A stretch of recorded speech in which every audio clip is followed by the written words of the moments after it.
بسم اللہ الرحمن الرحیم۔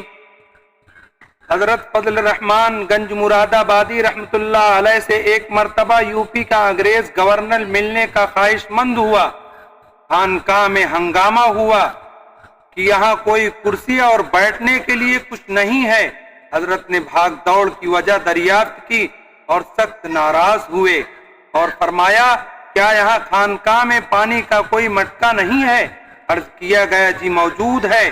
فرمایا، اس کو میرے نزدیک الٹا رکھ دو، گورنر اسی پر بیٹھ جائے گا۔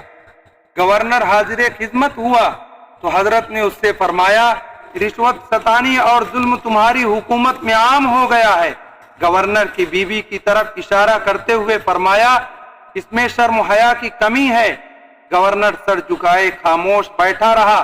پھر گورنر نے کچھ تبرک مانگا۔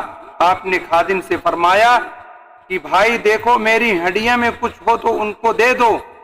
اس میں مٹھائی کا کچھ چورا نکلا، بس اسی کو تھوڑا تھوڑا تقسیم کر دیا۔